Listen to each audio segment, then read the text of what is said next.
Mi hija me escribió para que no la visitara en Navidad. No le creí. Esa noche la vi encadenada, con la pierna destrozada, mientras sus suegros festejaban como reyes en su casa. Lo que hice después se volvió leyenda. Me llamo Rosa Martínez, tengo 52 años, y jamás imaginé que una simple carta cambiaría para siempre mi destino y el de mi hija, porque esa mañana, mientras limpiaba la cocina, encontré un sobre sin remitente debajo de la puerta, escrito con una caligrafía temblorosa que no reconocí de inmediato. No era Navidad aún, pero el silencio en la casa y el frío en el pecho me hicieron sentir que algo sagrado estaba a punto de romperse. Abrí el sobre con manos temblorosas, convencida de que era una felicitación atrasada o algún mensaje olvidado, pero las primeras palabras me dejaron sin aliento. Perdóname por no habértelo dicho antes. Sentí que el suelo desaparecía bajo mis pies, porque reconocí esa letra, era de mi hija Laura. El resto de la carta era más confuso aún, un llamado desesperado escrito entre líneas, como si tuviera miedo de ser leída por alguien más. Apreté el papel contra el pecho, sin saber que esa noche iba a entrar al infierno disfrazado de Nochebuena. La mañana del 24 de diciembre, mientras intentaba convencerme de que la carta quizás no era tan grave, recibí un mensaje extraño de mi hija Laura, tan breve y distante que me hizo estremecer. Solo decía: mamá, por favor no vengas esta noche. No es buen momento. Nada más. Sin un te quiero, sin un feliz Navidad, sin explicación. Me quedé helada, con el teléfono en la mano, mirando esas palabras que no se parecían en nada a ella. El mensaje era corto, frío y fuera de lugar. Laura siempre me invitaba temprano para ayudarla a preparar la cena, decorábamos juntas y reíamos mientras cocinábamos. Cada año era lo mismo, una tradición que nos mantenía unidas desde que ella era niña. Por eso, leer esas palabras me dejó una sensación de vacío, como si algo se hubiera quebrado entre nosotras. Intenté pensar en una razón lógica, alguna pelea, un malentendido. Pero no había nada, solo ese silencio nuevo y aterrador. Inquieta, intenté llamarla varias veces, pero su teléfono sonaba apagado, algo que nunca ocurría. Laura siempre tenía el celular cargado, sobre todo en días especiales, y atendía incluso si estaba ocupada. El tono mudo del buzón me hacía imaginar lo peor, aunque intentaba convencerme de que quizá era una coincidencia. Sin embargo, mi corazón se aceleraba con cada intento fallido. Había algo que no cuadraba, algo que no podía seguir ignorando. Decidí no hacer caso al mensaje. Mi intuición me decía que algo estaba muy mal, una angustia distinta que no podía explicarse con lógica. No era simple preocupación de madre, era una certeza que me apretaba el pecho con fuerza. Pasé horas caminando de un lado a otro, con el teléfono en la mano y la carta en la otra. Pensé en ir a la policía, pero ¿qué iba a decirles? No tenía pruebas, solo una mala corazonada.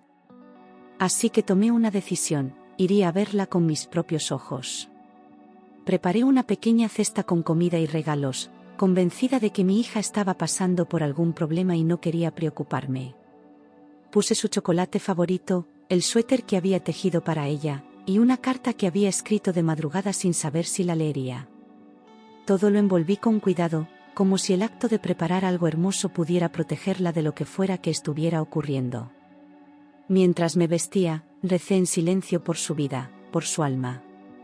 Porque ya no se trataba de una simple visita, sino de enfrentar un miedo que no quería nombrar.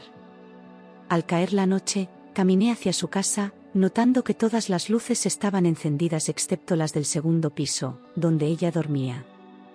Esa oscuridad en su habitación me pareció extraña, como si alguien intentara ocultar algo. Las demás ventanas brillaban con luces navideñas, música suave y sombras moviéndose de un lado a otro. Desde afuera, parecía una celebración normal. Pero en mi interior, algo gritaba que nada era normal esa noche. En cuanto llegué a la puerta, escuché risas fuertes y música navideña proveniente del interior, tan desincronizadas con el mensaje de Laura que sentí una punzada en el estómago. ¿Por qué me había pedido que no viniera si estaban celebrando como si nada? Reconocí algunas voces entre el bullicio, pero no la suya. Toqué la puerta con fuerza, esperando que apareciera. pero la respuesta fue solo más risas, como si no importara quién estuviera del otro lado. Me sorprendió oír las voces de los suegros de mi hija, Héctor y Mireia, celebrando como si nada pasara, brindando y riendo sin ninguna preocupación. Nunca fueron cercanos conmigo, pero al menos solían mostrar cortesía en las fiestas. Esta vez, sonaban eufóricos, como si fueran los dueños de la casa.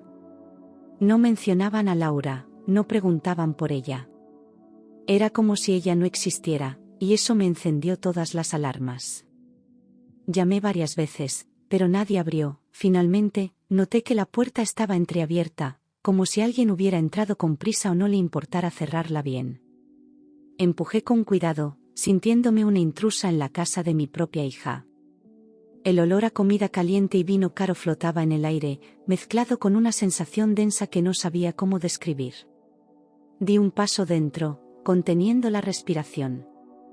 Algo estaba mal, demasiado mal, y no sabía cuánto estaba a punto de descubrir. Dentro, los suegros brindaban con copas caras, ignorando completamente mi presencia, como si no me vieran o no quisieran verme. Héctor hablaba fuerte sobre un nuevo negocio, mientras Mireia reía exageradamente por algo que no tenía gracia. Me quedé parada en la entrada, esperando alguna reacción, alguna señal de cortesía o incomodidad. Pero no dijeron nada, no preguntaron por qué había venido. Y en ese silencio disfrazado de fiesta, entendí que yo no era bienvenida. Pregunté por mi hija, pero Mireia respondió con una sonrisa incómoda: «Está descansando, no la molestes», y su tono tenía una frialdad tan calculada que me hizo retroceder por dentro. No apartó la mirada de su copa, como si responderme fuera una obligación molesta. Sentí que algo en su postura ocultaba más de lo que decía. Laura nunca dormía a esa hora en Nochebuena. Su indiferencia solo aumentó mi inquietud. Algo en su expresión me heló la sangre, evasiva, falsa, forzada, como si temiera que yo subiera al segundo piso y descubriera aquello que evitaban decir. Mireia apretó los labios cuando mencioné a Laura, y por un instante vi un destello de nerviosismo en sus ojos. Fue suficiente para que mis sospechas se confirmaran. No estaban tranquilos, estaban ocultando algo. Y ese secreto tenía nombre y apellido. Decidí subir las escaleras en silencio, evitando llamar la atención, mientras fingía que iba al baño para no despertar sospechas. Sentí sus miradas clavadas en mi espalda, como si intentaran descifrar mis intenciones. Cada escalón parecía pesar más que el anterior, un aviso sordo de que lo que encontraría no me permitiría volver atrás. El ambiente se volvió más oscuro a medida que avanzaba. Mi corazón latía con una mezcla de miedo y determinación. Al llegar al pasillo, noté un olor metálico que reconocí de inmediato: sangre, espesa y reciente, una presencia que invadía el aire con una crudeza imposible de ignorar. Sentí un escalofrío recorrerme los brazos mientras intentaba no entrar en pánico. Me acerqué a la puerta de Laura con pasos lentos, temiendo lo que podría ver. El silencio del piso superior contrastaba con la música navideña de abajo. Era un silencio que gritaba. Empujé la puerta del cuarto de Laura, y el mundo se me vino abajo en un solo golpe, como si mis entrañas se desgarraran al ver lo que alguien le había hecho. La habitación estaba en penumbra, desordenada, con marcas en el suelo que sugerían forcejeos. Un frío antinatural me envolvió los hombros. Sentí una mezcla de incredulidad y rabia. Era imposible que nadie en esa casa ignorara lo que pasaba ahí dentro. Mi hija estaba encadenada al poste de la cama, su pierna izquierda destrozada, inflamada, envuelta en vendas sucias que apenas ocultaban la gravedad de la herida. Su piel tenía manchas de moretones antiguos y recientes, cada uno contando una historia que ella había callado. El sonido de su respiración temblorosa me atravesó el alma. Mis manos temblaron al acercarme. Nadie merece ser tratado así, mucho menos mi niña. Tenía los labios partidos y los ojos hinchados como si hubiera llorado por horas, su rostro una mezcla de dolor físico y miedo acumulado. Cuando intentó hablar, su voz salió quebrada, casi inaudible. Intentó limpiarse las lágrimas con las manos encadenadas, pero solo logró lastimarse más. La fragilidad con la que me miró rompió algo en mí que jamás volvería a sanar. Ese no era un accidente, era tortura. Cuando me vio, rompió en un sollozo ahogado, suplicando que no hiciera ruido, como si temiera que incluso mi presencia pudiera empeorar su situación. Me pidió que cerrara la puerta, con los ojos desorbitados, vigilando la escalera. Su respiración era rápida, entrecortada, una mezcla de alivio y pánico. Tomé su mano con cuidado, tratando de transmitir calma. Pero mi alma ardía en silencio. Corrí a liberarla, pero ella me detuvo con un movimiento desesperado. «Mamá, si él me encuentra fuera, me mata», dijo con una voz cargada de terror resignado. Su advertencia no sonaba a exageración, sino a experiencia. Me explicó con los ojos que no era un susto momentáneo, sino un peligro real y constante. Sentí un impulso feroz de arrancar esas cadenas con las manos. Pero entendí que necesitábamos un plan. Descubrí que su marido, Esteban, se había vuelto violento meses atrás, pero Laura nunca dijo nada para no preocuparme, ocultando golpes y excusas detrás de sonrisas forzadas. Me confesó que él controlaba sus movimientos, su teléfono, su vida entera. Cada intento de pedir ayuda terminaba en amenazas. No quería que yo terminara involucrada. Y, sin embargo, ahí estaba yo, enfrentando el horror que ella había cargado sola. Los suegros lo sabían todo.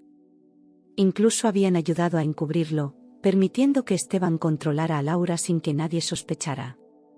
Ella me contó que Mireia justificaba cada golpe como correcciones necesarias, mientras Héctor cerraba puertas y ventanas para que los vecinos no oyeran. Ese nivel de complicidad me produjo un asco indescriptible. No solo permitían el abuso, lo legitimaban. Esteban había roto su pierna 2 días antes, furioso por un mensaje que encontró en su teléfono, un simple recordatorio del banco que él interpretó como una traición. Laura me dijo que intentó explicarle, pero él no escuchó, la arrastró al cuarto y le descargó su rabia como si ella fuera un objeto. La herida nunca fue atendida, porque él temía que los médicos hicieran preguntas. Su silencio obligado la estaba matando. Y nadie en esa casa había movido un dedo. Los suegros le dijeron que era necesario darle una lección para que aprendiera, palabras que Laura repitió con vergüenza y dolor, como si aún intentara entender por qué la odiaban tanto. Mireia incluso llevó las cadenas que usaron para sujetarla, asegurándole que era por su bien. La crueldad con la que lo contaba me revolvió el estómago. Aquella familia había convertido la Navidad en un ritual de tortura. Y Laura había sido su víctima perfecta. Laura intentó escapar la noche anterior, y por eso la encadenaron, temiendo que buscara ayuda o que revelara todo lo que llevaba meses soportando. Se arrastró por el pasillo, pero Héctor la descubrió antes de llegar a la escalera, y él mismo la devolvió al cuarto, cerrando la puerta con llave. Esa noche nadie durmió en esa casa, pero no por preocupación, todos vigilaban que no huyera. El castigo fue decidido en silencio. Y ella lo sabía. Mientras escuchaba su relato, sentí que algo en mi interior se rompía para siempre, una mezcla de culpa por no haber visto las señales y una furia que me quemaba la sangre. Cada palabra de Laura era una puñalada, no solo por el dolor que ella había sufrido, sino por la confianza que me había negado por miedo. Apreté su mano, jurando en silencio que esa pesadilla terminaría esa misma noche. Ya no era una madre preocupada. Era una mujer dispuesta a todo. Mi instinto era sacarla de allí de inmediato, pero Laura temblaba al decirme, «Están abajo, no van a dejarme ir», su voz casi inaudible por el miedo aprendido. Me pidió que no hiciera ruido, que no los enfrentara sola, porque conocía de memoria hasta dónde podían llegar. La sola idea de bajar esas escaleras me aceleró el pulso. Pero quedarnos quietas ya no era una opción. Teníamos que actuar antes de que Esteban regresara. Tomé su mano y le prometí que esa sería la última vez que sufriría por ellos, que nada ni nadie volvería a levantarle la mano mientras yo siguiera respirando. La vi cerrar los ojos, como si mis palabras le devolvieran un pedazo de esperanza que había perdido. Le pedí que resistiera un poco más, que confiara en mí. No sabía exactamente qué haría, pero tenía claro que no pensaba salir de esa casa sin mi hija. Esa promesa me sostuvo firme. Bajé las escaleras con una calma que ni yo misma entendía, cada paso marcado por una determinación que me hacía sentir más fuerte que el miedo. Las risas que antes sonaban lejanas ahora eran insoportables, como si celebraran el sufrimiento de Laura. Me obligué a respirar hondo para no dejar que la rabia me cegara. Necesitaba pensar con claridad. Lo que hiciera allí definiría nuestro destino. Los suegros me observaron con molestia, como si mi presencia arruinara su fiesta perfecta, sin siquiera sospechar que yo ya sabía la verdad. Mireia frunció el ceño al verme volver, y Héctor dejó su copa sobre la mesa con un golpe seco. Sentí sus ojos evaluándome, intentando adivinar por qué había tardado tanto arriba. Se hicieron un silencio tenso entre nosotros. Ellos no lo sabían, pero yo acababa de declararme su enemiga. Pregunté dónde estaba Esteban. Héctor respondió con arrogancia que había salido a negocios, como si eso justificara su ausencia en plena Nochebuena. Luego agregó, sin siquiera mirarme, que él tenía responsabilidades que gente como yo no entendería. Su tono me provocó un temblor de rabia que tuve que tragar para no estallar. Mireia, detrás de él, sonrió con un aire de superioridad que solo confirmó su complicidad. Nada en esa casa era inocente. Y luego añadió, sin pudor, Laura debe aprender a comportarse, como si tuviera derecho a dictar la vida de mi hija, como si el dolor de ella fuera un simple castigo doméstico. Sus palabras me atravesaron con una furia que tuve que contener para no gritar. Aquella frase revelaba más de lo que pretendía ocultar. Héctor no solo sabía de los abusos, los aprobaba. En ese instante entendí que estaba frente a un enemigo dispuesto a todo. Mi paciencia estalló, les dije que eran unos monstruos, que algún día pagarían por cada lágrima que Laura había derramado. Héctor dio un paso hacia mí como si quisiera intimidarme, pero no retrocedí ni un centímetro. Mireia apretó los labios, sorprendida de que no bajara la cabeza como otras veces.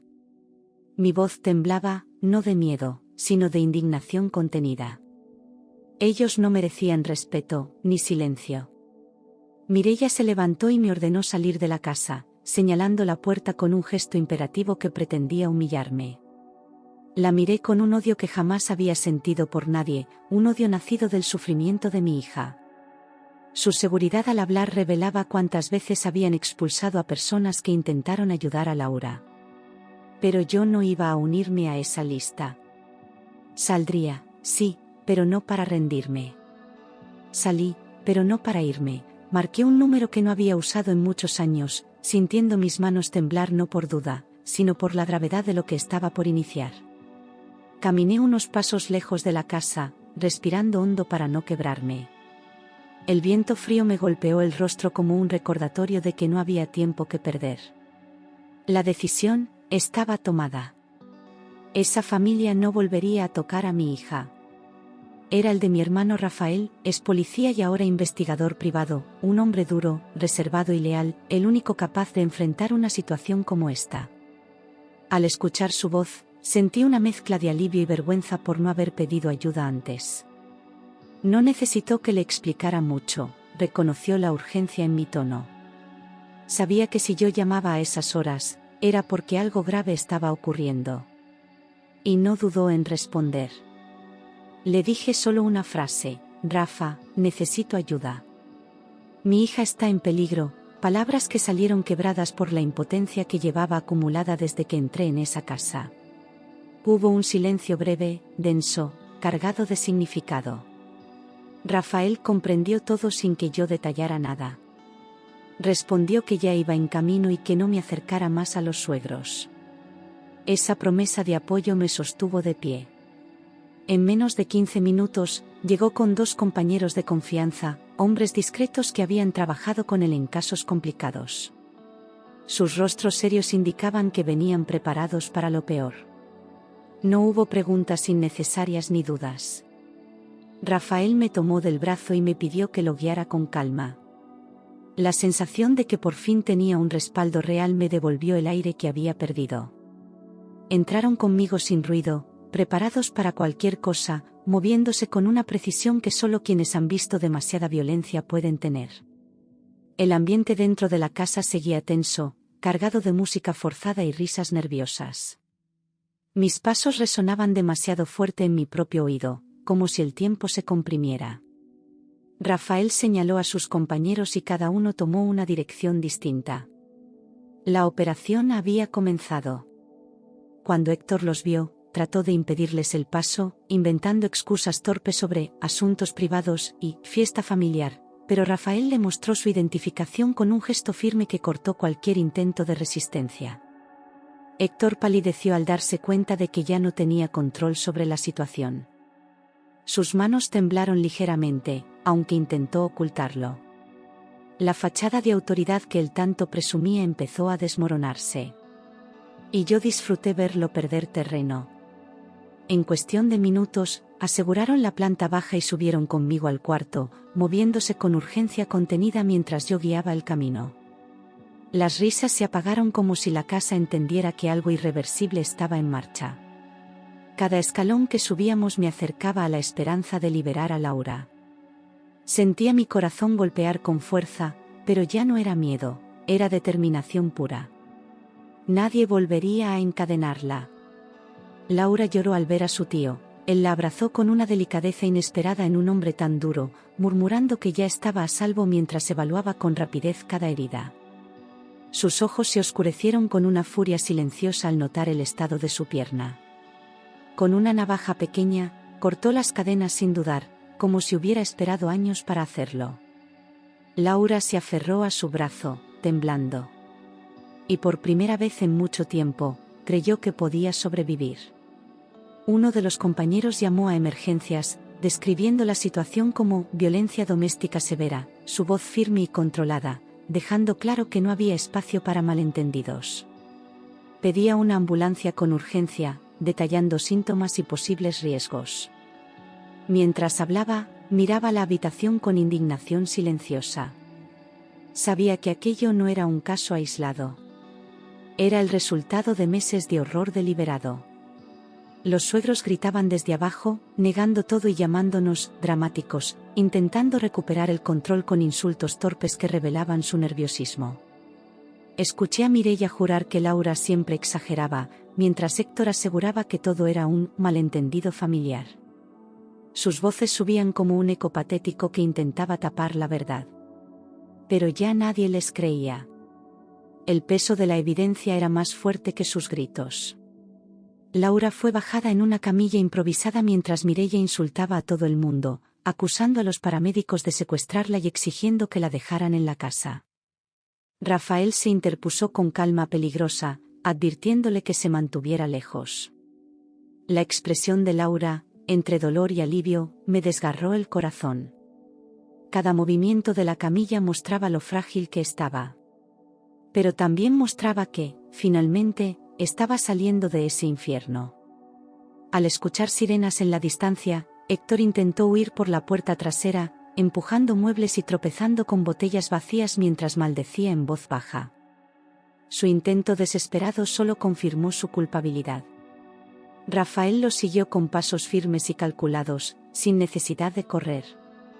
Era evidente que Héctor jamás había enfrentado consecuencias reales. Y esa noche, al fin, le tocaría pagarlas. Mi hermano lo interceptó de inmediato, recordándole que no estaba tratando con amateurs, inmovilizándolo con una facilidad que humilló por completo al hombre que antes se creía intocable. Héctor forcejeó unos segundos hasta aceptar que no tenía escapatoria. Gritó que no había hecho nada, que todo era un invento, pero su voz sonaba vacía, quebrada. Rafael lo esposó sin una palabra más. La justicia empezaba a tomar forma. Los paramédicos llegaron y confirmaron que la pierna de Laura estaba gravemente infectada, señalando que el hueso había sido fracturado con violencia y que la herida llevaba días sin ningún tipo de cuidado. Su rostro profesional dejó escapar un gesto de horror que no logró ocultar. Preguntaron quién había permitido que ella permaneciera así. Nadie respondió. Todos sabíamos quiénes eran los responsables. Dijeron que, si demorábamos algunas horas más, ella podía perder la pierna, una frase que me atravesó el alma como un golpe brutal. El paramédico me miró con compasión, consciente de la gravedad emocional que esas palabras cargaban. Laura cerró los ojos, respirando hondo para no llorar. Yo sentí un vacío inmenso imaginando cuánto había sufrido en silencio.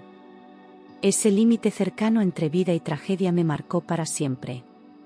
En el hospital, Laura finalmente pudo hablar sin miedo, contando todo lo que había vivido, desde los primeros insultos disfrazados de bromas hasta las golpizas que se volvieron rutina. Su voz era firme a pesar del dolor, como si relatarlo la liberara de un peso insoportable. Los médicos escuchaban atentos mientras examinaban cada lesión. Yo permanecía a su lado, luchando por no llorar. Su valentía me dejaba sin palabras. Los médicos registraron cada lesión como evidencia de abuso sistemático, fotografiando hematomas antiguos y heridas recientes con precisión casi quirúrgica. Todo formaría parte de un expediente que, por fin, revelaría la magnitud del infierno vivido por mi hija. Laura observaba en silencio, como si al ver su cuerpo documentado entendiera la gravedad de lo que soportó. Aquella habitación fría se volvió testigo de su verdad. Era el inicio de su justicia. La policía interrogó a los suegros esa misma noche, en medio del caos de luces y ambulancias, con oficiales que no parecían dispuestos a dejarse engañar por discursos vacíos. Mireia mantenía su tono altivo, intentando hablar por encima de todos, mientras Héctor pedía un abogado con desesperación. La casa entera se volvió una escena de crimen, con oficiales tomando fotos y buscando pruebas. Nada quedaría en la sombra esta vez. La verdad empezaba a salir a la luz. Ellos, arrogantes, negaron todo y culparon a Laura de provocar problemas, pintándola como una esposa difícil, caprichosa, inestable. Decían que ella se hacía daño sola, que era emocionalmente inestable, una carga para su hijo. Los oficiales escuchaban sin interrumpir, pero sus rostros mostraban incredulidad. Era el guión de siempre, el que usaban los abusadores. Pero esta vez, tenían pruebas suficientes para desmantelarlo.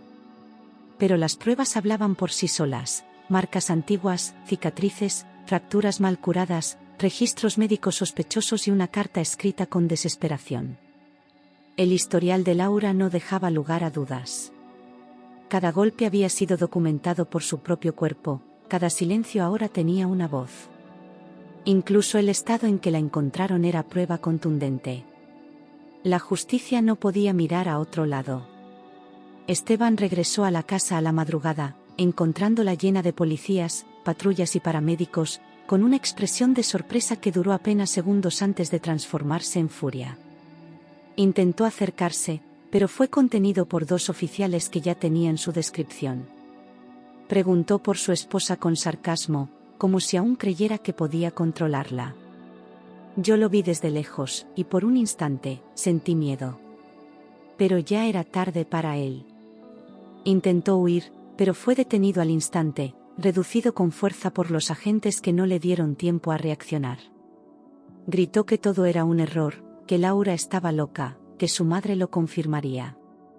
Los vecinos ya estaban en la calle, observando en silencio cómo el hombre que parecía perfecto era esposado como un criminal. Nadie dijo una palabra. Todos sabían que, al fin, se había hecho justicia. En su carro encontraron medicamentos, sogas, y un cuaderno donde anotaba cada castigo que le aplicaba a Laura, con fechas, motivos y descripciones detalladas. Era como si llevara un registro de su crueldad, justificando cada acto con frialdad. Ese hallazgo cerró cualquier espacio para la duda. Los oficiales lo miraban con asco mientras tomaban fotos del cuaderno. Nadie imaginaba la mente enferma que se escondía detrás de su fachada. Durante el interrogatorio, Esteban culpó a sus padres por presionarlo, diciendo que lo criaron así, que todo lo hacía por disciplina, por mantener el orden en su hogar. Pero sus palabras solo hundieron más su imagen. Admitía lo que había hecho, sin remordimiento real, buscando excusas en lugar de asumir culpa. Los oficiales tomaban nota, sin interrumpir. Su arrogancia comenzaba a desmoronarse. Los tres fueron arrestados bajo múltiples cargos, incluyendo tentativa de homicidio, privación ilegal de la libertad, violencia familiar y encubrimiento agravado. No había forma de que escaparan de la ley esta vez. La fiscalía pidió prisión preventiva inmediata. La noticia recorrió los pasillos del hospital como un suspiro de alivio. Por fin, la pesadilla había terminado para Laura. Por fin, podía empezar a sanar. Mientras tanto, yo permanecía al lado de mi hija durante cada noche de hospital, sin dormir, sujetando su mano como cuando era niña y se enfermaba en invierno. Cada gesto suyo me recordaba lo frágil que había quedado, pero también lo fuerte que era por seguir respirando. A veces se dormía con lágrimas silenciosas. Otras veces me pedía que le leyera. Yo estaba ahí, como madre, como escudo, como testigo. Su recuperación fue lenta, dolorosa, pero llena de una fuerza que yo jamás había visto en ella, como si desde el fondo del abismo hubiera renacido con una voluntad distinta. Aprendía a moverse de nuevo, a confiar, a hablar sin miedo. En cada sesión de fisioterapia, apretaba los dientes, pero nunca se rendía. Cada paso era una victoria silenciosa. Y yo la miraba con un orgullo imposible de describir. Cuando finalmente pudo caminar nuevamente, Laura decidió que quería empezar de cero, lejos de esa ciudad, lejos de esos recuerdos que todavía dolían al respirar. Me dijo que no quería venganza, solo paz, y que por primera vez en años, sentía que tenía derecho a buscarla. Su decisión no fue impulsiva, fue firme, tranquila, nacida del fondo de su alma. La vi empacar pocas cosas, pero con una mirada distinta. Esta vez, ella elegía su camino.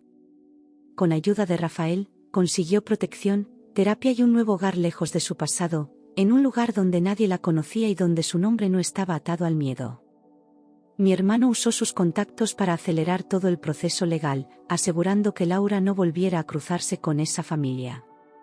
Fue un proceso complejo, pero lleno de esperanza. Cada documento firmado era un paso hacia la libertad.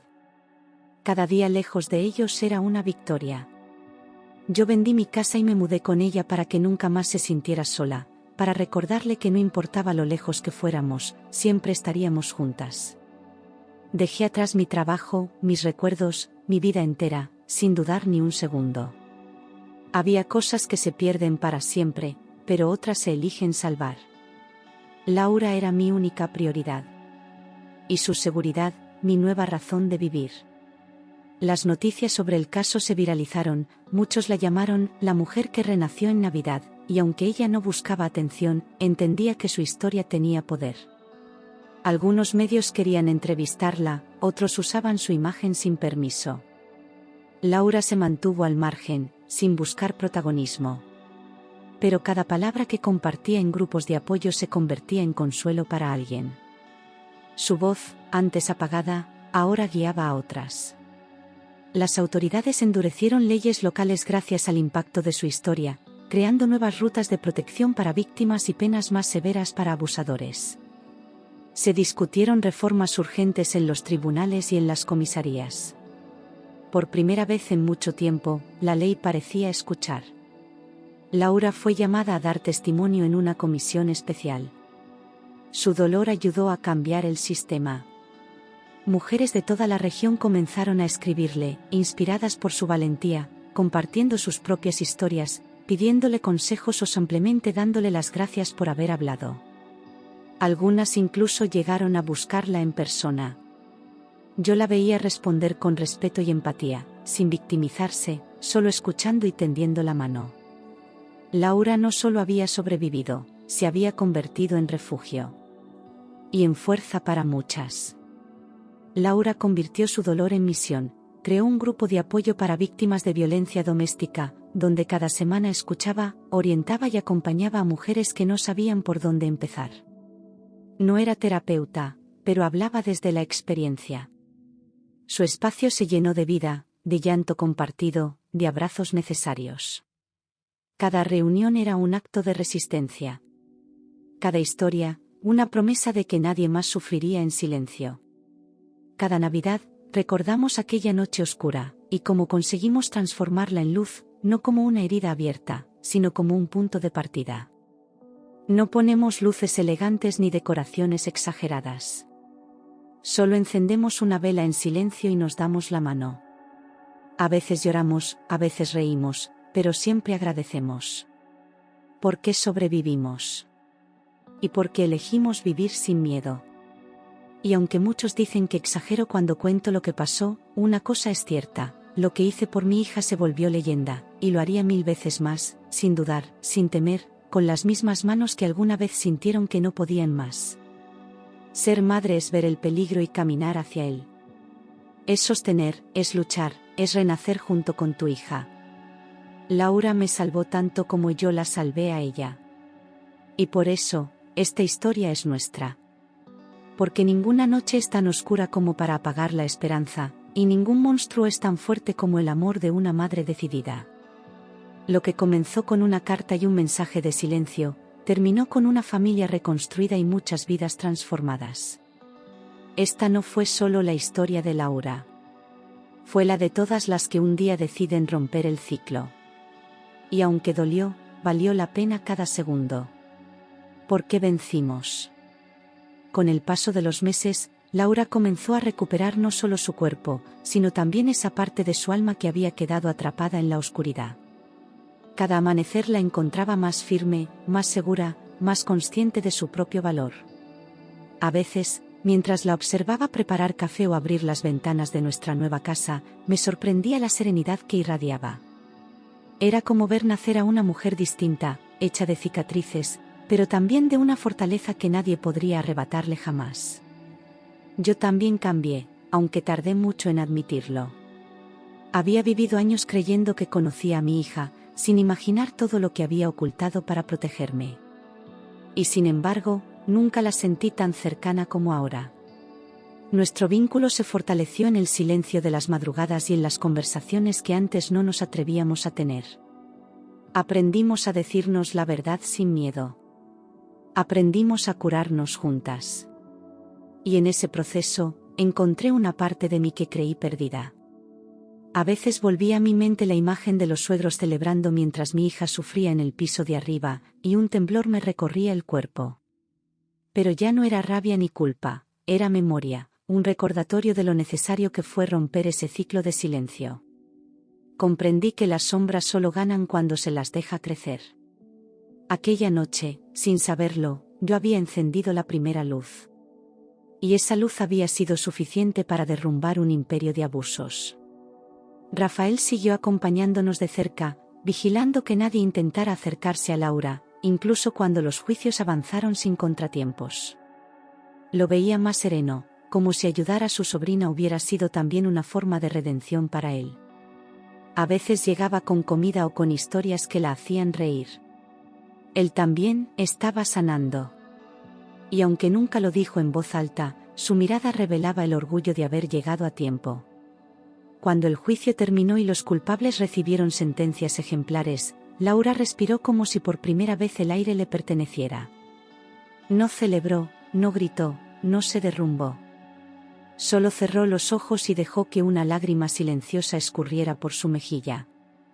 Yo la abracé sin decir nada, entendiendo que la verdadera justicia no estaba en las condenas, sino en la libertad que ella había recuperado. Ese día no solo ganó un caso, se recuperó a sí misma. Nuestro hogar se convirtió en un refugio para otras mujeres, y yo, que jamás pensé tener la fuerza para acompañar a alguien más, me encontré escuchando historias que me desgarraban el pecho pero que también me recordaban lo afortunadas que habíamos sido al escapar a tiempo. Laura hablaba con una calma que impresionaba, con la sabiduría de quien ha sobrevivido al infierno y ha regresado con luz en las manos. Yo la observaba en silencio, maravillada por su transformación.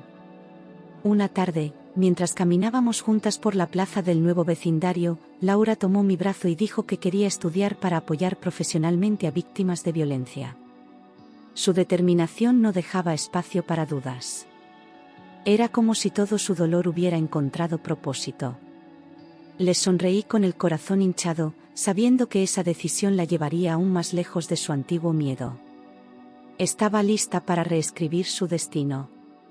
Cada Navidad que llegó después de aquella noche trajo un significado distinto, más profundo, más humano.